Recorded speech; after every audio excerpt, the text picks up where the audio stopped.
செய்தியின் தலைப்பு நாம் காண்பதும் நாம் காணாததும், நாம் கண்டதும் காணக்கூடாததும்.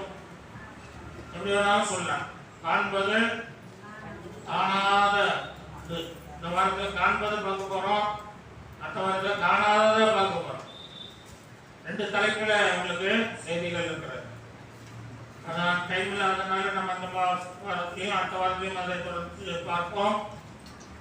காண்பது முதலாவது நாம் பார்க்கும்போது நாம் காண்பதும் காணக்கூடாதது. யோவான் 20:29 வாசிக்கும் போது அதற்கு இயேசு, தோமாவே, நீ என்னை கண்டதினாலே விசுவாசித்தாய், காணாதிருந்தும் விசுவாசிக்கிறவர்கள் பாக்கியவான்கள் என்று சொல்லி ஆண்டவர் பார்த்து சொல்கிறார். தோமா இயேசுவை கண்டால்தான் நான் நம்புவேன், அவரை பார்த்தால்தான் நம்புவேன், அவருடைய காயங்களை நான் தொட்டால்தான் நம்புவேன் என்று சொல்லுகிறார். இயேசு கிறிஸ்து 3 ஆண்டுகள் அவனை ஊழியத்திலே சேர்த்து அவனை நடத்தி வந்தார். அவர்களுடைய நாட்களிலே 3 ஆண்டுகளிலே அநேகரை உயிரோடு எழுப்பினார், அநேக அற்புதங்களை செய்தார். ஆனாலும் அந்த தோமாவுக்கு என்ன வரல? இயேசு மேல ஒரு நம்பிக்கை வரல. சாத்தான் அவர்கள் கண்களை குருடாக்கினான்னு சொன்ன மாதிரி சாத்தான் தோமாவுக்குள்ள பூந்துட்டான். தோமாவுக்குள்ள பூந்து அவனுக்கு சந்தேகத்தை உண்டாகிட்டான், சந்தேகத்தை கொடுத்துட்டான். ஆண்டவரை நம்ப முடியல. அவனுக்கு எல்லாம் செய்ய சொல்லி சொன்னாங்க, அவன் வீட்டுக்கு வந்தாருப்பா, அவரை பார்த்தோம், காயங்கள் எல்லாம் பார்த்தோம். ஆனால் அவனால அதை நம்பி ஏற்றுக்கொள்ள முடியல. அப்போ ஆண்டவர் பார்த்தாரு, அவனை தேடி வந்துட்டார். அல்லேலூயா. தேடி அவனுக்கு வீட்டுக்குள்ளே வந்துட்டார். அப்போ ஆண்டவர் வந்து நினைச்சிருக்கலாம், நம்ம என்ன போறோம், நம்ம தேடி வந்து எல்லா சபையும் பார்த்து சொன்னோம், சபையெல்லாம் சொல்லியும் நம்ப மாட்டேங்கிறா, போட்டோம். யூதாஸ் கூட எதிர்த்து போனான், போயிட்டான், இவனு சேர்ந்து போட்டோம் அப்படின்னு நினைச்சாரா? என்ன செய்யல? வருத்தப்பட்டான். யூதாஸ் போனதுக்கே வருத்தப்பட்டான். நீ 2 பேர்ல ஒருவன் அப்படிங்கிறான், விசுவாசா இருக்கிறாங்க வருத்தப்பட்டான். யூதாஸ் சாவதவனுக்கு பிரியமில்லை, மனம் திரும்பி பிழைப்பதை இயேசு விரும்பினான். ஆனால் அவனும் என்ன செய்யல? திரும்பி வராமலே போயிட்டான். யூதாஸ் அந்த ஆண்டவர் மன்னிச்சு இறக்கம் செஞ்சிருப்பாரு. சொன்னதை மாற்றவும் செய்யறாருல, இன்னும் எப்படி அழைப்பேன்னு சொல்லிட்டு அழைக்காம விட்டார்ல. அவரால் என்ன செய்ய முடியும்? எல்லாமே செய்ய முடியும். சட்டத்தை உண்டாக்க முடியும், சட்டத்தை அழிக்கவும் முடியும். ஆகவே திரும்பி வரல. ஆனால் தோமா சந்தேகப்பட்டு அவரை பார்க்க வழியே இருந்த போது ஒரு நாள் அவர் தேடி வந்து, தோமாவே, இங்க வா, என் கைகளை தொட்டுப்பார், கால்களை தொட்டுப்பார், என்னுடைய இடுப்பை விழாவை தொட்டுப்பார், கையை அதில் விடு அப்படின்ட்டார். பார்த்தாலும் நம்ப மாட்டான் தான் கையை உடச்சுட்டாரு. ஆமா, சில ஜனங்கள் ரொம்ப இறுக்கமா இருப்பான், பார்த்தது ஆண்டவரை விசுவாசிக்க மாட்டான். அவனை நினைச்சுவாரு, வற்புறுத்தி அவனை இழுத்து கொண்டு வருவார். அல்லேலூயா. ஆமா, உங்க வற்புறுத்தி அநேகரை இழுத்து கொண்டு வருவார். உங்களில் அநேகரை வற்புறுத்தி இழுத்ததுனால தான் வந்துருக்கீங்க, இல்லைன்னா வரமாட்டீங்க. ஆகவே அவன் இயேசுவை பார்த்து, காய்கள் எல்லாம் பார்த்து, ஒட்டையெல்லாம் பார்க்கும் போதே எல்லாம் விட்டு பார்த்தான். ஏன்னா அவ்வளவு சந்தேகம் அவனுக்கு, இயேசுதானா இல்லை சரி, காய்கள் எல்லாம் பார்க்கலாம். அவனுக்கு யோசனை வருது, ஆமா, உயிரோட்டு பேசினார என்னைய சிலுவையில் போடுவாங்க, அந்நியால் அடிப்பாங்க சொன்னாங்க. உண்மைதானே? அவன் சரி தொட்டு பார்த்துட்டு தான் அவனுக்கு அந்த விசுவாசம் பெருகுது. என்ன செய்வான்? விசுவாசம் பெருகுது, அன்பு பெருகுது. நம்ம படிக்கிறோம், அன்பு பெருகுது ஐயா என்று படிக்கிறோம்ல, அன்பு பெருகுது. விசுவாசம் பெறுவது, நம்பிக்கை பெறுவது.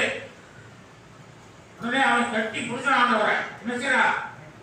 ஆண்டவரே, என் தேவனே, நீர் என்னுடைய தேவன், நீர் மெய்யான தேவன் என்று சொல்லி, ஆண்டவரே உமக்காக என் ஜீவனையும் நான் கொடுப்பேன் என்று சொல்லி அவர் அன்பின் மிகுதியாக பேசினார். அல்லேலூயா. அன்பு அவனுக்கு அதிகமாயிடுச்சு.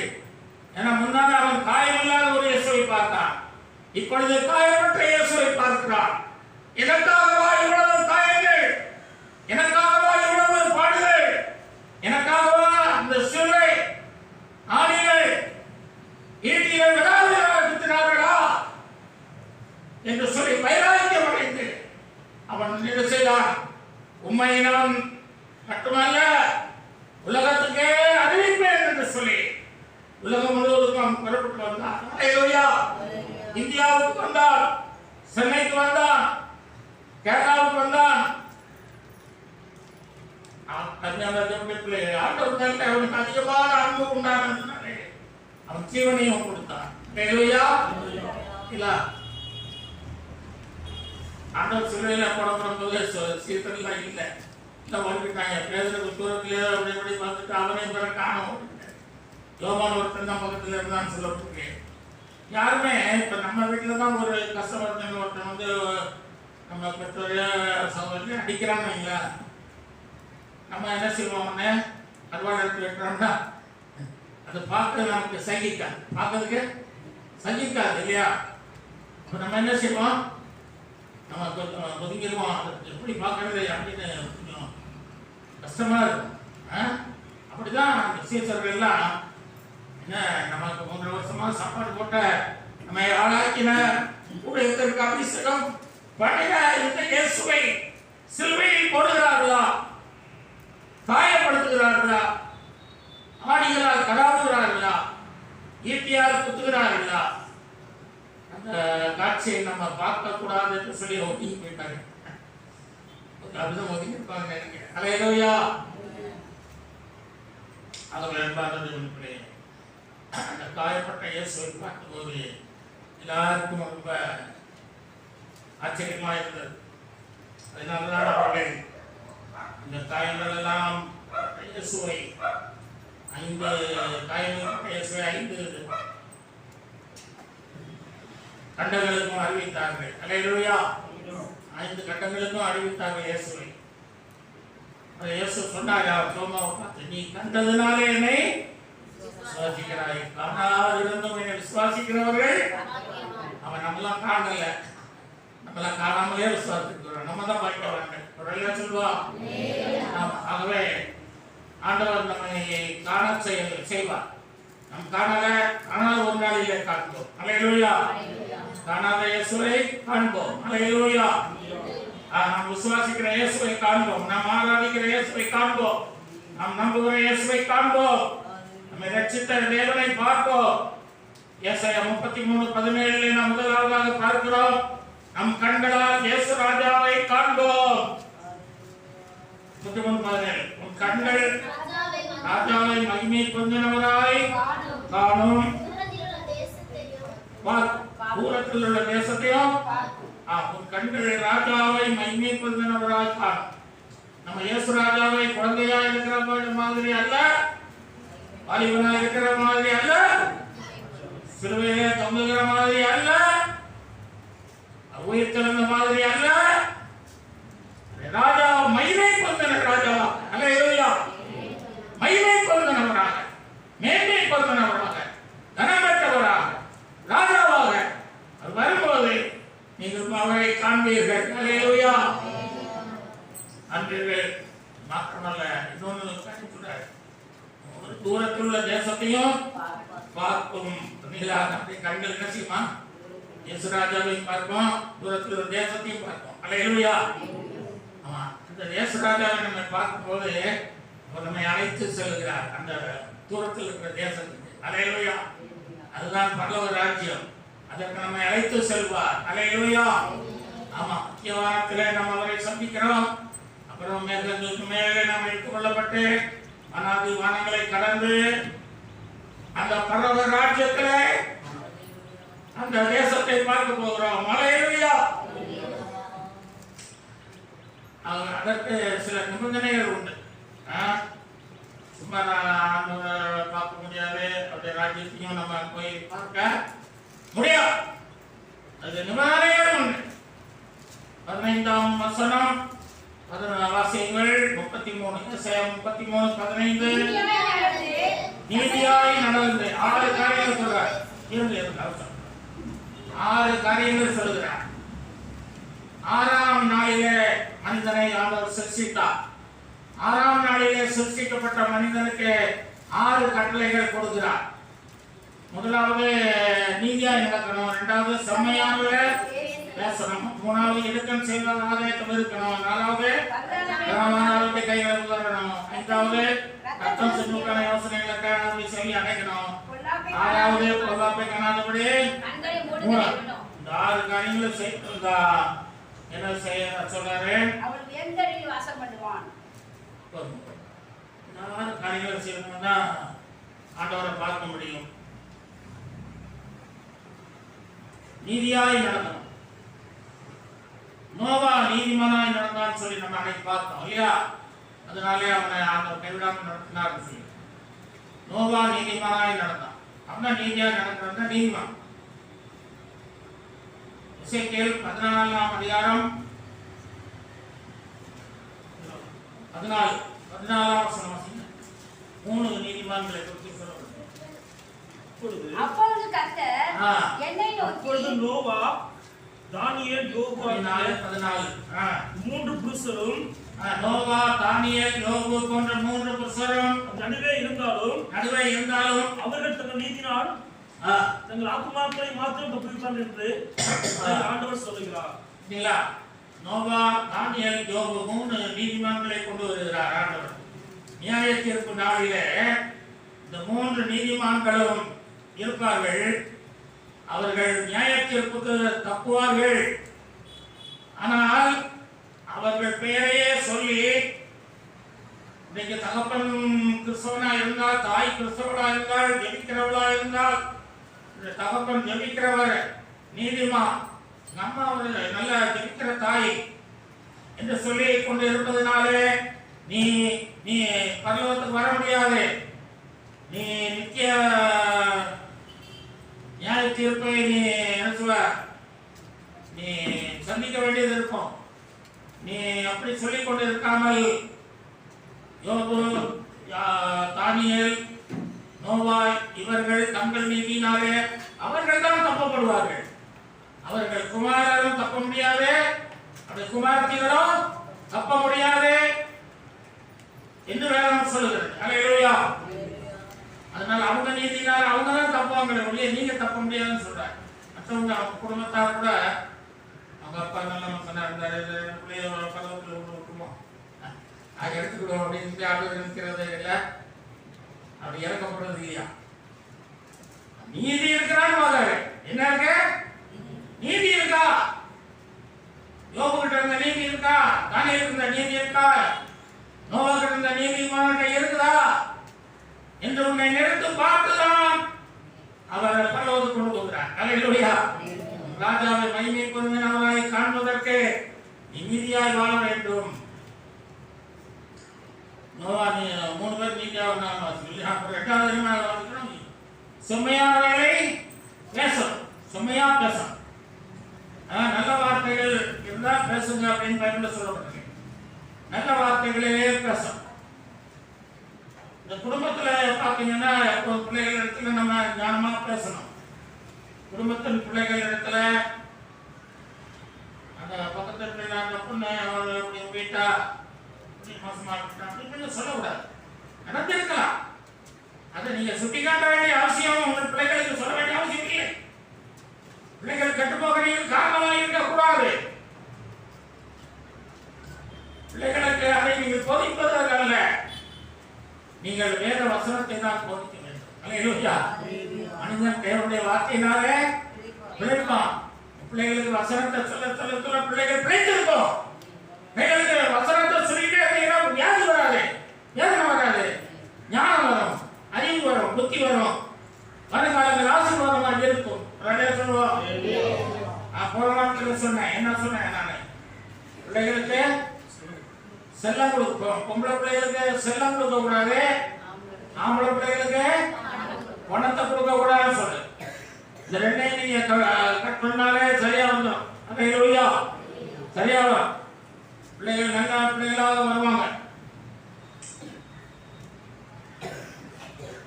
அவ பிள்ளைகள் மத்தியில நம்ம வீட்டில் பேசினாலும் கூட மற்றவர்களை குறை சொல்லி சொல்லியோ பேசக்கூடாது. நீங்க மற்றவங்களை குறை சொன்னீங்கன்னாலே உங்களுக்கு கிருபை குறையும். என்னமோ குறையும்? கிருபை. உங்களுக்கு ஆண்டவர் கொடுத்திருக்கிற கிருபை பெருகணுமா குறையணுமா? ஸ்தோத்திரம் பண்ணினீங்கன்னா பெருகும், குறை சொன்னீங்கன்னா குறுகும். அல்லேலூயா. ஆமா, கிருபைகள் குறைஞ்சதுன்னா அது எல்லா கஷ்டமும் வந்துடும். கிருபையினாலதான் நாம் நிற்கிறோம். அல்லேலூயா. கிருபையால் நிலை நிற்கிறோம், கிருபையால் நிலை நிற்கிறோம், கிருபையால் நிலை நிற்கிறோம், தேவ கிருபையால் நிலை நிற்கிறோம். கிருபை கிருபை கிருபை கிருபை கிருபை கிருபை கிருபை கிருபை கிருபை கிருபை கிருபை கிருபை கிருபை கிருபை கிருபையால் நிலை நிற்கிறோம், தேவ கிருபையால் நிலை நிற்கிறோம். அல்லேலூயா. ஆகவே சுமையானவைகளை பேசணும், நல்லவைகளையே நம்ம எப்போதும் பேசணும். வீட்டு சத்தம் வெளியே கேட்காம பேசணும். லிபரலா இருக்கணும். நம்ம வார்த்தைகள் எப்படி இருக்கணும்? லிபரலா இருக்கணும், ஸ்டாண்டர்டா இருக்கணும்.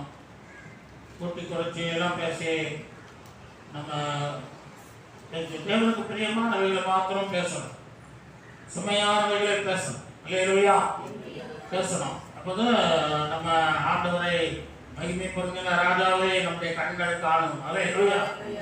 தூரத்தில் தேசத்தையும் பார்க்கணும். ரெண்டாவது நம்ம மூணாவது இடுக்கல் செய்வதால் வந்து ஆதாயத்தை விருதம் இடுக்கல் செய்வது, ஒருத்தர் காட்டி கொடுக்கிறது. யூதாஸ் என்ன பண்ணான்? காட்டி கொடுத்தான். இயேசுவை காட்டி கொடுத்து பணம் சம்பாதித்தான். அது பிரயோஜனம் பண்ணிச்சா? அவனுக்கும் பிரயோஜனம் பண்ணல, குடும்பத்துக்கும் பிரயோஜனம் பண்ணல, யாருக்குமே பிரயோஜனம் இல்லாம போச்சு. ஆகவே நம்ம இடுக்கல் செய்வதால் வரும் ஆதாயத்தை வெறுக்கும். பரிதானங்களை வாங்காதபடி கைகளை உதறணும். இந்த ஆந்திராவில் நான் ஒரு மூத்த மனைவிக்கு ஒரு குழந்தை, ரெண்டாவது மனைவிக்கு 2-3 பிள்ளைகள், சொத்து சுகமெல்லாம் இருக்கு. நல்ல ஒரு நிலம், நல்ல நிலமா இருக்குது. அதை விட்டு 1 கோடிக்கு போகுமா. அதை வந்து மூத்த மகள் கேட்குறான். மூத்த மனைவியினுடைய மகள் கேட்குறான். அது எனக்கு தான் சொல்லணும், அவர் கல்யாணம் ஆகிட்டு, அது எனக்கு தான் வேணும்ன்றான். மற்றவங்களாம் இல்லை, எல்லாருக்கும் 1 கோடி பங்கு வைக்கணுங்கிறாங்க. அப்போ அவள் என்ன செய்யறா? இது நல்ல நிலத்தை நம்ம விட வேண்டியதாக இருக்கு, என்ன செய்யலாம்னு புருஷன்ட்டு ஆலோசனை பண்ணி 4 ரவுடிகளை அழைத்து நிர்வாகத்தாரன்னு சொல்லி 4 பேரையும் கொலை செய்ய சொல்லி அவன் வீட்டுக்குள்ள கொலை செய்யறது 2-3 நாள் ஆகிடுச்சு. இந்த நாற்றமெல்லாம் வெளியே வந்த பிறகுதான் மக்கள்லாம் பார்த்து முடிச்சிருக்காங்க. அப்படி பார்த்த கொலை நடக்குது. அதனால் சொல்லப்பட்டிருக்கு, பரிதானங்களை வாங்காதபடி கைகளை உதறி. பிள்ளையாம் பாருங்க, யூதா 1:11 வாசிக்கிறோம். பிள்ளையாம் கூலிக்காக செய்த வஞ்சகத்திலே விரைந்து ஓடினான். அப்போஸ்தலர் 8:18-20 வரைக்கும் வாசிக்கிறோம். பேதுரு சீமோன் ஒருத்தன் வரான், மந்திரவாதி. அந்த அவன் என்ன செய்யறான்? பேதுரு கை வைத்தால் எல்லாரும் அபிஷேகம் பெற்றுக் கொள்கிறார்கள் என்று சொல்லி, நாமும் கை வைத்தால் ஏன் அபிஷேகம் மக்களுக்கு வரமாட்டேங்குது, ஆவியானவர் இறங்க மாட்டான்னு சொல்லி அவன் கை வச்சு பார்க்குறான். ஒன்றுமே நடக்கல. கொஞ்சம் பணத்தை கொடுத்து வாங்கிடுவோம், கொஞ்சம் வரத்தை வாங்குவோம்னு சொல்லி பணத்தை கொண்டு கொடுக்குறான். பணம் உன்னோட நாசமா ஓவர் கசமான பிச்சிலும் பாவ கட்டிலும் அகப்பட்டுருக்கிறார் என்று சொல்லி அவங்க சறுத்து போட்டான் என்று நம்ம பார்க்கிறோம். ஆகவே நாம் வேதுவை போல என்ன வாங்கக்கூடாதுன்னா லஞ்சம் வாங்க கூடா. சிவகாசியில் ஒரு வார்த்தை இருக்கிறார், சரியா எம்ஏ பிடி. அவன் மகனுக்கு படிச்சிருந்தான் வார்த்தையாருக்கு. அப்போ கொஞ்சம் பணம் கட்டினா கிடைக்கும்னு சொல்லி பணமெல்லாம் கேட்டாங்க. அவர் சொன்னார், நான் பணம் கொடுக்கவும் மாட்டேன் வாங்கவும் மாட்டேன்னு சொல்லிட்டு ஸ்டாக் அனுப்புவார். அப்போ அவர் பாஸ்டர் பெஞ்சமின் இருந்தார். அவர் சொல்லுவார், என் வேலை இல்லாமல் கஷ்டப்பட்டு இருக்கான் தம்பி, கல்யாணம் வேறு செய்யணும், கொஞ்சம் ரூபானா கொடுத்து வேலையை வாங்குங்க அப்படின்பார். இந்த பாஸ்டர் கூட சொல்லுவார், இல்லை நானும் தீர்மானம் கரெக்டாக பண்ணியிருக்கிறேன், ஆண்டவர்கிட்ட சொல்லியிருக்கேன், ஒத்தனை பண்ணியிருக்கேன், ஆண்டவரே நான் கொடுக்கவும் மாட்டேன் வாங்கவும் மாட்டேன், இல்லை ஆண்டவர் கொடுக்குற நேரத்தில் கொடுப்பா என்று சொல்லி காத்திருந்தார். வேலை கிடைச்சது. வேலை சொல்லுங்க. சாத்தூரில் விக்டோரியா பண்ணி இருக்கிறா சண்டிகை தப்பில் அதில் வேலை பண்ணேன். அப்போ நான் அவரை வந்து சந்திப்பேன், ஒரு காணிக்கை கொடுப்பேன். அல்லேலூயா.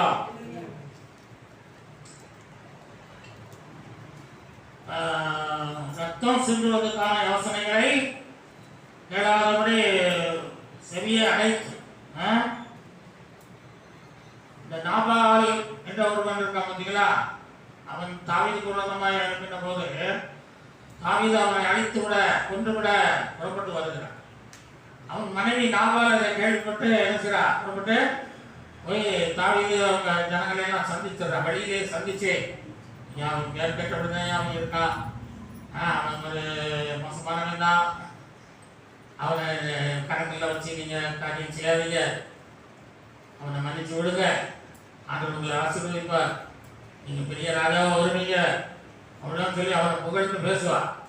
அவன் போகிறத விட்டுருவான். போகிறத நீ இன்றைக்கு வராவிட்டால் நாளை காலையில் நாபாலம் இருக்க மாட்டான், அவன் நாயும் கூட இருக்காதுமா. நாயும் நாபாலம் இருக்க மாட்டான், நாயும் இருக்காது. நான் அப்படி ஒன்றும் இல்லாமல் ஆக்கிடுவேன் அப்படின்ற, நீ வந்ததுனால இந்த ரத்தப்படிக்கு நான் தப்பு வைக்கப்பட்டிருக்கிறேன். அல்லேலூயா. ரத்தப்படிக்கு நீங்கள் ஆகிவிட்டேன் என்று சொல்லி போதுகிறோம். ஆகவே மனைவிமார் புருஷர்களை காப்பாற்ற வேண்டும். அல்லேலூயா. புருஷமார் தப்பு பண்ணாலும் காப்பாற்றி அவனை யாருடைய ரட்சிப்புகளை நாம் நடத்த வேண்டும். அல்லேலூயா. நடத்த வேண்டும்.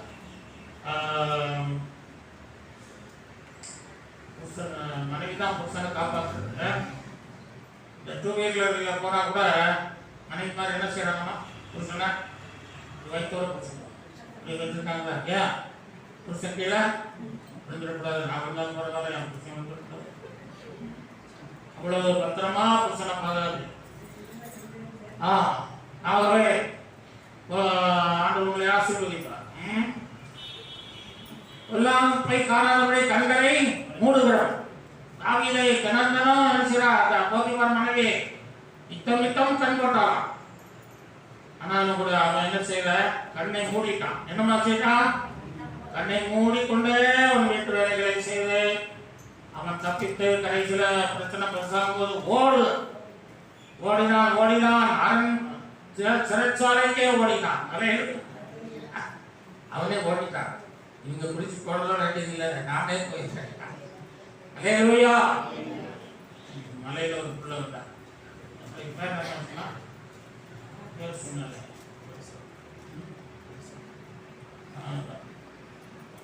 ஒரு பொண்ணு வந்து தப்பூசா வந்திருக்கான். அவருக்கு ஒரு சின்ன குழந்தை இருக்குது. புருஷன் முன்னால ஏதோ ஒரு திருட்டு சம்பந்தமான கேஸ்ல உள்ள போயிருந்தான். பல வருஷத்துக்கு முந்தி. இப்போ ஒரு தப்பும் பண்ணலையா, நல்லா தான் வேலை பார்த்து வீட்டுக்கு வராரு, நல்லா தான் இருக்காரு. ஆனால் போலீஸ் வந்து அதை கூப்பிட்டு போயிட்டாங்க, சந்தேகப்பட்டு கூப்பிட்டு போயிருக்காங்க. 3 நாள் ஆயிடுச்சு, அவங்க வருவதற்காக ஜோம் பண்ணுங்கன்னு சொன்னான். அந்த பிள்ளையோட கணவர் வர நம்ம ஜோம் பண்ணுவோம். ஆண்டவரே, அந்த பாப்பாவுடைய மறந்து விட்டது, அவளை அழைத்து கொண்டு வந்த அந்த விஜய் அழைத்து கொண்டு வந்தால் அந்த பிள்ளையோட கணவர் மேல பேசக்கூடாதவரே அவனை விடுவிக்க ஜெபிக்கிறோம். ஆண்டவரே, சர்ச்சுக்கு வரக்காரு கொண்டு வா, நம்ம ரட்சிங்க இயேசு நாமத்தில் பிதாவே. ஆகவே இப்படி 6 காரியங்களை நாம் செய்யாதபடி நாம் ஜீவித்தால் நம்ம இயேசு ராஜாவை நம்முடைய கண்கள் காணும். உன் கண்கள் காணும். உன் கண்கள் காணும். நம்ம ஒவ்வொருவருடைய கண்களும் இயேசு ராஜாவை காணும். அவருடைய தேசத்தையும் போய் பார்க்கணும். அல்லேலூயா. அதுக்காக நம்ம அழைக்கப்பட்டிருக்கிறோம், தெரிந்துகொள்ளப்பட்டிருக்கிறோம், அவருடைய ரத்தத்தால் கழுவப்பட்டிருக்கிறோம், ஞானம் நடத்திருக்கிறோம், அபிஷேகம் பெற்றிருக்கிறோம், பிரித்தெடுக்கப்பட்டிருக்கிறோம், சபையிலே பிரங்கமாக இருக்கிறோம்.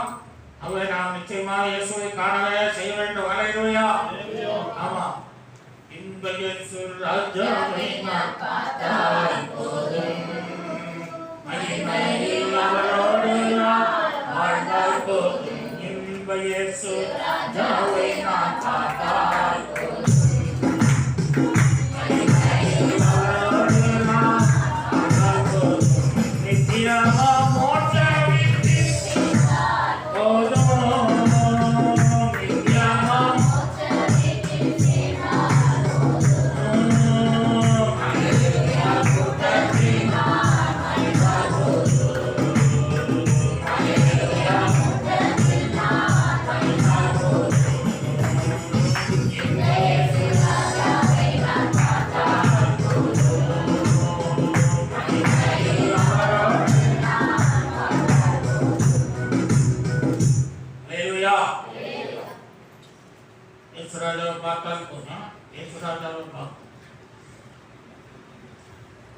எல்லாரும் நம்ம கைவிட்டுவாங்க.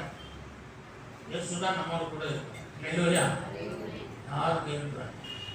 ஒரு ஐயா ட்ரெயினில் பிரயாணம் பண்ணார். பிரயாணம் பண்ணும்போது பாத்ரூம் போயிட்டு வரும்போது மணிப்பஸ் கீழே விழுந்துருச்சு. கீழே விழுந்ததும் அவருக்கு தெரியல. அவர் போய் மறுபடியும் சீட்டில் போய் உட்காந்துட்டார். அப்போ அந்த வழியாக டிடிஆர் வந்தார்.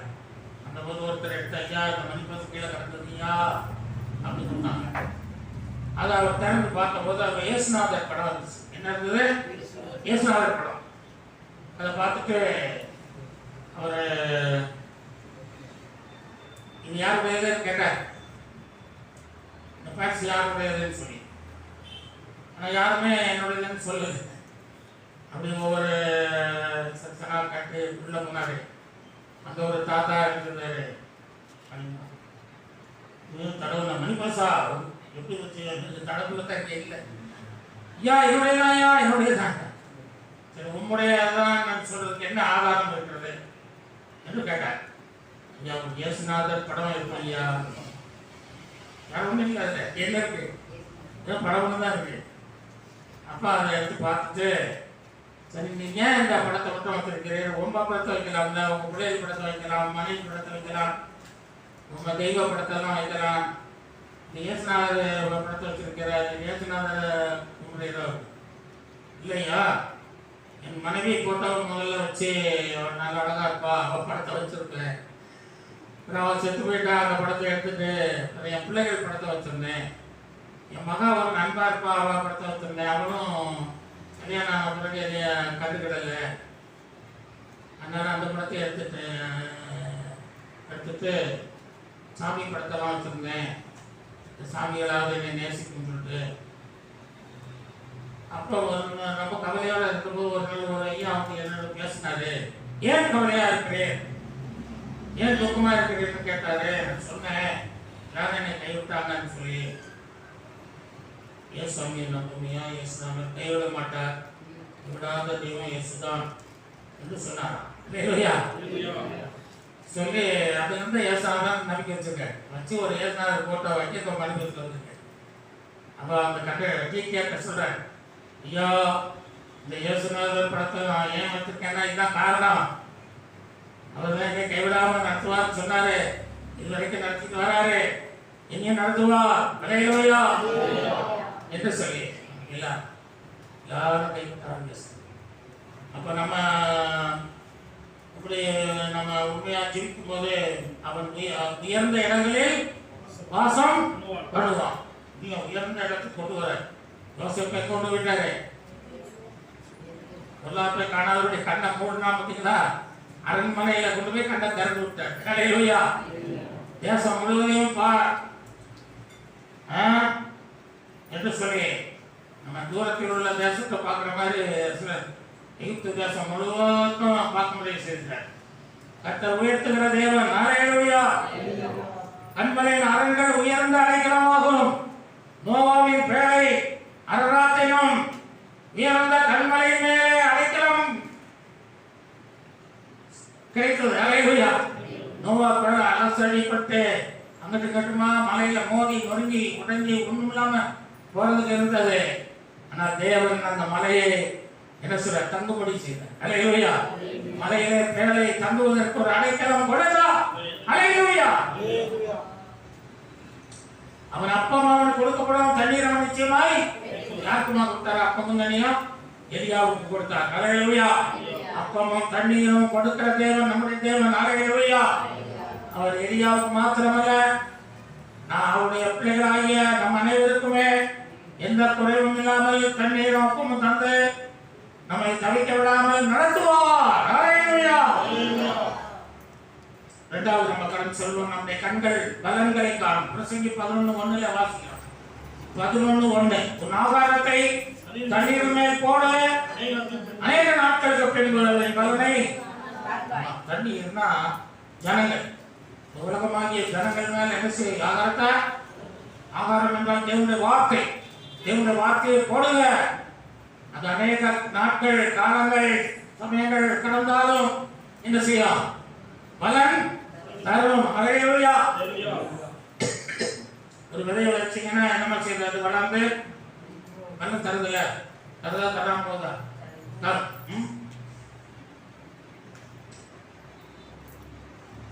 கொய்யா மரம் வச்சிருந்தேன். அப்படி சின்ன கண்டா கொண்டு வளர்த்தேன். அப்ப 2-3 பழங்கள் சாப்பிட்டேன். பூச்சி போட்டுலாம் வந்து ரொம்ப இதாச்சு. அப்போ ஒரு விதை நட்டோம்னா அது பலன் தருதில்ல. அதுபோல அநேக காலங்களுக்கு பிறகு கூட தேவனுடைய வார்த்தை ஜீவனும் வல்லமையும் உள்ளது. எகிப்து பிரமிடுகளில 2000 ஆண்டுகளுக்கு முன்பாக அடக்கம் பண்ணப்பட்டவர்களுடைய அந்த கல்லெல்லாம் தோண்டிட்டு அந்த பிரேதத்தை போய் பார்க்குறாங்க. அந்த பிரேதம் எலும்புகள் இருக்கிறது, அதில் கோதுமை இருக்கிறது, தேன் இருக்கிறது, இன்னும் விளையாடப்பட்ட பொருள்கள் எல்லாம் இருக்கிறது. அந்த கோதுமையை கொண்டு வந்து 2000 ஆண்டு ஆகிவிட்டது. ஆனாலும் மக்கி போகவில்லை, புழு வைக்கவில்லை, அது இல்லாமல் போகவில்லை. அதை கொண்டு வந்து முளைக்க போட்டால் முளைக்குதான். ஒரு வேலை சொல்லுங்க. போதுமா? கோதுமை மணி போல் மடித்திடுவே, உமக்காய் தினமும் பலன் கொடுப்பேன். கோதுமை மணி போல் மடித்திடுவேன். உமக்காய் தினமும் பலன் கொடுப்பேன். அவமானம் நிந்தை சிலுவைதனை, அவமானம் நிந்தை சிலுவைதனை அனுதினம் உமக்காய் சுமக்கின்றேன். அனுதினம் உமக்காய் சுமக்கின்றேன். உமக்காக தானே ஐயா நான் உயிர் வாழ்கிறேன் ஐயா. இந்த உலகோ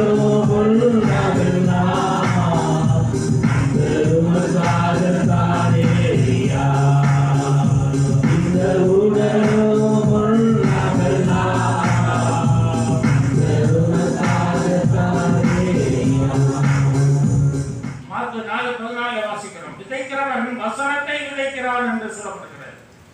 அப்ப நம்ம வசனத்தை விதைக்கிறோம். நம்முடைய கணவன்மார், ரட்சிக்கப்படாத கணவன்மார்களுக்கு வசனத்தை விதைக்கிறோம். வசனத்தை விதைக்கிறோம். பிள்ளைகளுக்கு வசனத்தை விதைக்கிறோம். இயேசுவை அறியாத மக்களுக்கு வசனத்தை நீங்கள் விதைக்கிறோம். வசனம் வந்து வீணா போகாது. கோதுமை எப்படி சாகாமல் இருக்கிறதோ அது போல கோதுமை மணி போல வசனங்கள் சாகாது, அழியாது, ஜீவனும் வல்லமை உள்ளது வசனம். அதனால அந்த வசனம் வந்து நிச்சயம் பலன் தரும். நீங்க ஒரு வசனத்தை சொன்னாலே போதும், அது ஒரு நாள் கழிச்சு கூட பலன் தரும். ஒரு கல்யாண வீட்டில் ஒருத்தர் சொந்தக்காரர் வந்திருந்தாரு. அந்த எல்லாம் காலையில வந்து சாயந்தரம் போயிட்டாங்க. அவர் சொன்னாரு, ஐயா நைட்டில் கொண்டே இருக்காங்க, பஸ்ஸெல்லாம் கிடைக்காது, நான் நாளைக்கு காலையில போறேன்ட்டாரு. அந்த வீடு சின்ன வீடு. அப்போ பக்கத்து வீட்டில் ஒரு கிறிஸ்தவ வீட்டில் சொன்னாங்க, ஐயா ரூமை கொஞ்சம் கொடுங்க, சொந்தக்காரர் ஒருத்தர் வந்து தங்கி காலையில் போயிடுவார். சரி தராமல் தங்க சொன்னாங்க. கிறிஸ்தவங்கள இடம் கொடுத்தாங்க. தங்கியிருந்தாரா, இவங்க ராத்திரி குடும்பத்தோம் பண்ணி சாப்பிட்டு குடும்பத்தோம்ட்டு படுக்கும்போது ஒரு பாட்டு போட்டுவிட்டாங்க இந்த டேப்ல. அந்த பாட்டு கேட்டு இவர் ரொம்ப சொந்து போயிட்டாரு. எவ்வளோ அழகாக இருக்கிற பாட்டு, கருத்துள்ளதாக இருக்குன்னு சொல்லி. அவர் இந்து மனுஷன் தான், ஆனால் அவர் அந்த பாட்டு மேலே ஒரு நல்ல ஒரு கவர்ச்சி அவருக்கு ஏற்பட்டுச்சு. இயேசுநாதர் இப்படியும் இருக்கிறாரா, இப்படி ஒரு தெய்வம் இருக்குதா அப்படின்னு சொல்லி யோசித்து அப்படி பட்டு தூங்கிட்டாரு. காலையில் அந்த வீட்டுக்காரருக்கு சொன்னார், ஐயா நைட்டில் போட்ட பாட்டை ஒரு முறை போடுங்க. போட்டு கேட்டாங்க பாருங்க. அன்னையில வந்து என் சாமியவே கும்பிட தீர்மானம் பண்ணிட்டேன் அப்படின்னு சொல்லி ஒப்புக்கொடுத்துட்டேன். அலையலோயா இல்லைங்களா? பாட்டு கூட மாட்டது பார்த்தீங்களா? அலையலோயா. நீங்கள் சின்ன சின்ன காரியங்கள் கூட வீட்டு போகாது. ஆண்டவருக்கா செய்கிற காரியங்கள் சின்ன காரியம் கூட ஆயிடுச்சு, அது வீணா போயிடாது. நிச்சயமா பலன் தரும். குளத்தூர்ல சென்னையில் குளத்தூர்ல நம்ம ஸ்டாலின் தோத்து போனாரு. அங்கே ஒரு சர்ச்சு இருக்கு. அந்த சர்ச்சுக்கு முன்னாடி ரோடு, அந்த ஓரமாக ஒரு அம்மா பூ விற்கும். அந்த அம்மா பூ விற்றுக்கிட்ட அங்கே சர்ச்சுக்கு நடக்கிற பாட்டு கதைகள் எல்லாம் கேட்கும். வசனங்கள்லாம் கேட்டு பாட்டை அப்படியே கூட சேர்ந்து அப்படி கொஞ்ச நேரம் போவோம் படிக்க ஆரம்பிச்சிச்சு. அந்த பாட்டை அப்படியே பார்த்துக்கிட்டே பண்ணணும். பிறகு ஒரு 2 வருஷம் கழிச்சு சர்ச்சுக்குள்ளே போயிடுச்சு. சர்ச்சுக்குள்ளேயே போயிடுச்சு. அவனோட அது எல்லாரும் பார்த்தாங்க. அந்த அம்மா பூக்கிறவங்கெல்லாம் இது ஐயா இயேசு எடுத்துக்கணும் ஐயா, ஞானசாரம் எடுத்து அம்மா நிறைய எடுத்துச்சு, அபிஷேகம் எடுத்துச்சு. அப்புறம் பார்த்ததா அந்த அம்மா 13 குடும்பம், பூவிக்கிற 13 குடும்பத்தை அங்கே ஆலயத்திற்கு கொண்டு வந்துருக்காங்க. அல்லேலூயா. 13 குடும்பத்தை கொண்டு வந்துருக்காங்க. வாசிக்க 1 கொரிந்தியர் 1ஆம் அதிகாரம் 26 முதல் 28 வரைக்கும் வாசிங்கன்னா ஆண்டவர் யாரை தெரிந்து கொள்கிறார்? வாசிங்க. எப்படி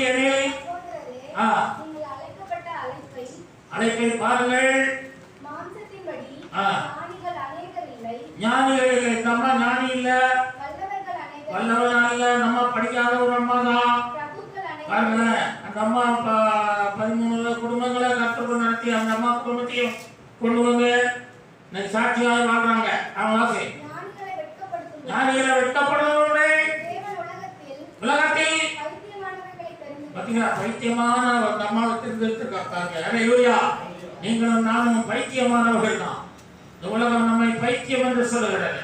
பைத்தியத்தை ஏன் தெரிந்து கொண்டிருக்கிறார் என்றால் எதற்கு தெரிந்து கொண்டாரு? இந்த உலகத்தை மாற்றுவதற்காக. அல்லேலூயா. ஆமா, ஒன்றுமில்லாத தெரியாத ஒன்றும் அறியாத நம்மை கொண்டு மாற்றுவான். எரேமியா அழைக்கும் போது சொல்றாரு, நான் சின்ன பிள்ளை, எனக்கு ஒண்ணுமே தெரியாது அப்படின்ற. ஆண்டவர் அவருடைய நாக்கை தொட்டாராம். என்ன மச்ச நாக்கை தொட்டு, நான் சொல்லுவேன் சொல்லுவேன், நான் எதையும் சொல்லாத அப்படின்னு சொல்லி அவரை ஊழியக்காரனாக்குனார். மோசையை அழைக்கும் போது சொல்றாரு, நான் திட்டுவாயினும் மந்த புத்தியும் பேச்சு வராது எனக்கு, நான் எப்படி அவங்களை நடக்க முடியும்ன்றாரு. இல்லைங்களா? அப்படிப்பட்டவங்க தான் தெரிஞ்சு கொண்டார். அல்லேலூயா. கிதியோன் என்ன சொல்றாரு? என் சும்மா எளியது, நான் எளியவன், நான் முடியாதுன்னு தான் சொன்னாரு. அவர் அதை எடுத்து பயன்படுத்தினார். அல்லேலூயா. முடியாது என்று உன்னை கொண்ட முடியும் என்று கர்த்தர் என்ன சொல்றாரு? பெரிய காரியங்கள் செய்வார். அல்லேலூயா. நெப்போலியன் சொன்னார், முடியாது என்ற வார்த்தை என்னுடைய சரித்திரத்தில் அகராதி என்று எடுத்துவிட, ஏன் நீங்கள் நான் சொல்லக்கூடாது? அல்லேலூயா. ஆகவே ஏன் ஆத்மார்த்த சபைக்கு வராமல் இருக்கிறார்கள்? ஏன் வரல? நீங்க அனைத்தான் செய்வீங்க. ஏன் வரல? பிரசங்கி 11:6 வாசிகள். 11:6. காலையிலே உன் விதை மாலையிலும் கூட உன் கையை காலையில வச்சுட்டு மாலையில சோர்ந்து போயிடாதப்பா. ஒரு மாலை மயங்கும் நேரம் வரும், ஒரு இருளான நேரம் வரும் மாலையில. அதனால நீ சோர்ந்துடாத. நீ செய்கிற வேலையை என்ன செய்து கொண்டே இரு. அல்லேலூயா. அழுது கொண்டிருந்தாலும் உழுது கொண்டே இரு. நீ சோர்ந்து போயிடாத. எப்படி செய்வேன்னு சொல்லி யோசிக்காத, சந்தேகப்படாத. செய், நெகிழ விடாத, கையை நெகிழ விட்டுறாத. கையினாலதான் எல்லாமே செய்யணும். இந்த கையை தான் நம்ம பாட்டுக்கெல்லாம் கை தட்டுறோம் இல்லையா? கையை நெகிழ விடாதேன்ற. கையை நெகிழ விடக்கூடாது. பாட்டு படிக்கும் போது கையை நல்லா தட்டணும், நல்லா வாங்கி நல்லா தட்டணும். ஏன் தட்டணும் அப்படின்னா, நீங்க கையினால தான் நிறைய பாவங்களை செய்றீங்க. அல்லேலூயா. உங்க கை தான் காரணம் எல்லா பாவத்துக்கும். அந்த கையை ஆண்டவர் ரட்சித்திருக்கிறதுனால ஆலயத்தில் அந்த கையை நல்லா வேகமா அடிக்கும் போது கை வலிக்கணும். அல்லேலூயா. கை வலிக்க அடிச்சீங்கன்னா இந்த பாவம் எல்லாம் போயிடும். என்ன சொல்லுங்க? ஆகவே கையை எல்லாம் தட்டி கொஞ்சம் நல்லா கஷ்டப்பட்டு யானைப்பாகன் யானையை குத்தி காயப்படுத்தி அதை வழிநடத்துற மாதிரி நம்மெல்லாம் யானை, நம்ம மேல ஆண்டவர் பாகன் உட்கார்ந்து, யானை பாகன் இயேசு உட்கார்ந்து நம்ம என்ன செய்யறாரு, அங்க போகாத இங்க போகாத குத்தி குத்தி குத்தி நம்ம பரிசுத்த பாதை நடத்துகிறார். அல்லேலூயா. ஆகவே பெண்கள் முகாமுக்கு ஒரு சௌகரியாவது கூட்டிட்டு வரணும், இந்து மக்களை கூட்டிட்டு வரணும்னு சொன்னேன். யாரும் கூப்பிட்டு வரல. அந்த சுந்தரமணி மகள் சுகந்தி ஒரு பெண்ணை கூப்பிட்டு வந்தாங்க. அவருடைய கணவர் விட்டுட்டு போய் 6 மாசம் ஆச்சான். அதுக்காக சொல்லணும். அப்படி நீங்க என்ன செய்யணும், இந்த கூட்டங்களுக்கு அந்த மக்களை கொண்டு வரணும். ஏன் வர மாட்டேங்கிறாங்க? இதனால வர மாட்டேங்கிறாங்க. லூக்கா எழுதின சுவிசேஷம் 14ஆம் அதிகாரம் 23ஆம் வசனம். லூக்கா 14:23. அப்பொழுது எஜமான் ஊழியக்காரனை நோக்கி நீ பெருவழிகளிலும் வேலிக்கருவிலும் போய் என் வீடு நிறையும்படியாக ஜனங்களை உள்ளே வரும்படி வருந்தி கூட்டிக் கொண்டு வா. வருந்தி கூட்டிக் கொண்டு எப்படி சொல்றாங்க? அந்த விசேஷத்துக்கு அழைக்கப்பட்டவங்க வரல. அப்ப நீ வேலையிலும் தெருக்களையும் போய் என்ன செய், சந்து கொண்டெல்லாம் போய் ஜனங்களை அழைத்து கொண்டு வா. எப்படி கொண்டு வா? வருந்தி. அது முக்கியம். வருந்தி அழைச்சிட்டு வா. நீங்க எப்படி சொல்றீங்க? பெண்கள் முகாம் ஒன்று வச்சுருக்காங்க. வாங்கக்கா வந்து முக்கியம் சாப்பிட்டுட்டு வந்துடலாம். சரிக்கா பார்ப்போம் அப்படின்னு வந்துடுறீங்க. சரிக்கா பார்ப்போம்னா வந்துடுறீங்க. ஆனா நீங்க என்ன செய்யணும்? அக்கா நான் இத்தனை மணிக்கு வருவேன், நீங்க ஆயத்தமா இருக்க. அவரு வருந்தி அங்க போகணும் வாங்க.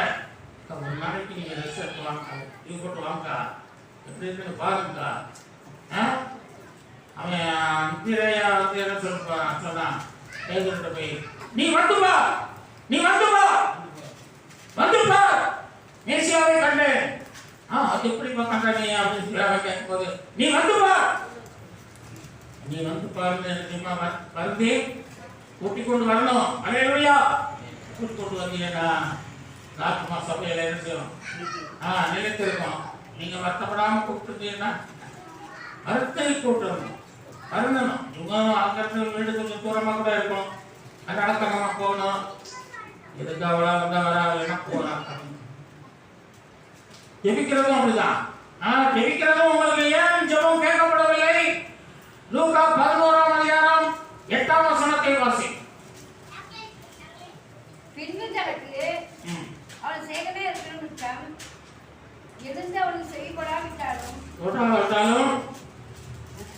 தன்னிடத்தில் அவன் வரத்தை கேட்கிற நிமித்தமாவது எழுந்திருந்து அவனுக்கு தேவையானதை கொடுப்பான் என்று உங்களுக்கு சொல்லுகிறேன். வருந்தி கேட்கிற நிமித்தமாக பாத்தீங்களா? வருந்தி கேட்டதுனால அப்பதான் கிடைச்சது. நம்ம இயேசுராஜா கிட்ட எல்லாமே இருக்குது. அல்லேலூயா. இயேசுராஜா கிட்ட எந்த ராத்திரில போய் அப்பம் கேட்டாலும் கிடைக்கும். அப்பம் கேட்டா கிடைக்கும், எல்லாமே கிடைக்கும். நம்ம இயேசுராஜா கிட்ட எல்லா ஆசீர்வாதமும் இருக்கு. அல்லேலூயா. ஒன்றுமில்லாத இடத்தில் ஒன்றை பேர் சொல்லி அழைத்து உருவாக்கி கூட தருவார். அல்லேலூயா. எல்லாமே இருக்கிறது. அவர் நமக்கு சிநேகிதர். இந்த சிநேகிதத்தில் போய் அவன் கேட்கும்போது என்ன சொல்றாரு? அவரு பிள்ளைகளோட சாக்கும்போது சொல்றாரு, ஐயா முடியாது, வைக்க முடியாது, ராத்திரி ஆயிட்டு நாங்களாம் படுத்துட்டோம் தூங்கிட்டோன்ற. ஆனாலும் அவன் மறுபடியும் கேட்கறான். அப்படிங்களா? அந்த சிநேகிதன் விட மாட்டேங்கிறான். அல்லேலூயா. இயேசு நமக்கு நல்ல சிநேகிதனாக இருக்கிறார். நாம் அவருக்கு நண்பனாக இருக்கிறோம். நாம் விடாப்படியாக கேட்கிறோம். அல்லேலூயா. உம்மால் முடியும், அது யாராலும் முடியாது என்று சொல்லி உறுதியாக நம்ம கேட்கும்போது நிச்சயமாய் செய்வார். அல்லேலூயா. அருந்தி கேட்டுக்கொண்டது நிமித்தம் அவன் எழுந்து செய்யலாமா? 3 அப்பங்களை கொடுத்தார். வருந்தி கேட்கணும். ஆண்டவர் எப்படிமா கேட்கணும்? வருந்தி கேட்கணும், கெஞ்சி கேட்கணும், தாவும் கேட்கணும், அப்படியாய் கேட்கணும், இலக்கியமாய் கேட்கணும், சுவாசமாய் கேட்கணும், நம்பிக்கையோடு கேட்கணும். அல்லேலூயா. கேட்டு ஆசீர்வாதம் பெற்றுக்கொள்ள கர்த்தர் உதவி செய்வார். 3வது நம்ம கடந்து செல்வோம். நம் கண்களால் நன்மையை காண்போம். சங்கீதம் 27:13 நானோ ஜீவனுள்ள தேசத்திலே நன்மையை காண்பேன் என்று விசுவாசியாக இருந்தால் கெட்டு போயிருப்பேன். விசுவாசித்தேன், நன்மையை காண்பேன் என்று விசுவாசிக்கிறேன், கெட்டு போயிருப்பேன். விசுவாசித்தேன், ஆகையால் பேசுகிறேன். விசுவாசித்ததுனால நான் பெற்றுக்கொண்டேன் என்று தாவீது சொல்லுகிறார். தாவீது நிறைய நன்மைகளை ஆண்டவரிடத்திலிருந்து பெற்ற ஒரு மனுஷன். அல்லேலூயா. நிறைய நன்மைகள் பெற்றிருக்கார்.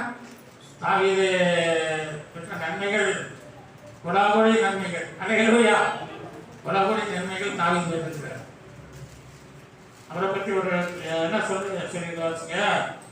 1 ராஜாக்கள் 8ஆம் அதிகாரம் 66ஆம் வசனத்தை நான் வாசிக்கும் போது அழகாக அந்த ஜனங்கள் எல்லாரும் சொல்லுகிறார்கள்.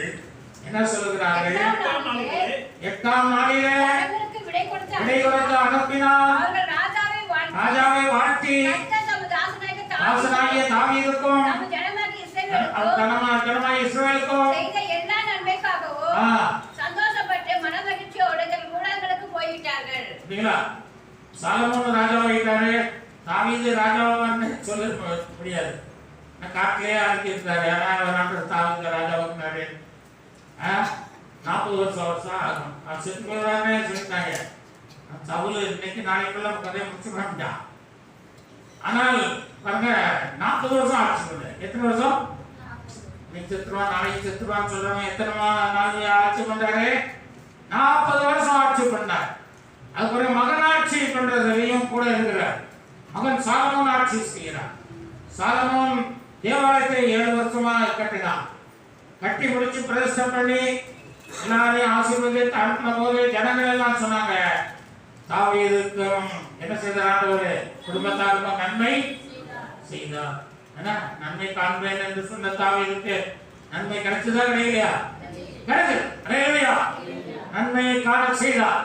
உங்கள் வாழ்க்கையில் நன்மையை காண செய்வார். அல்லேலூயா.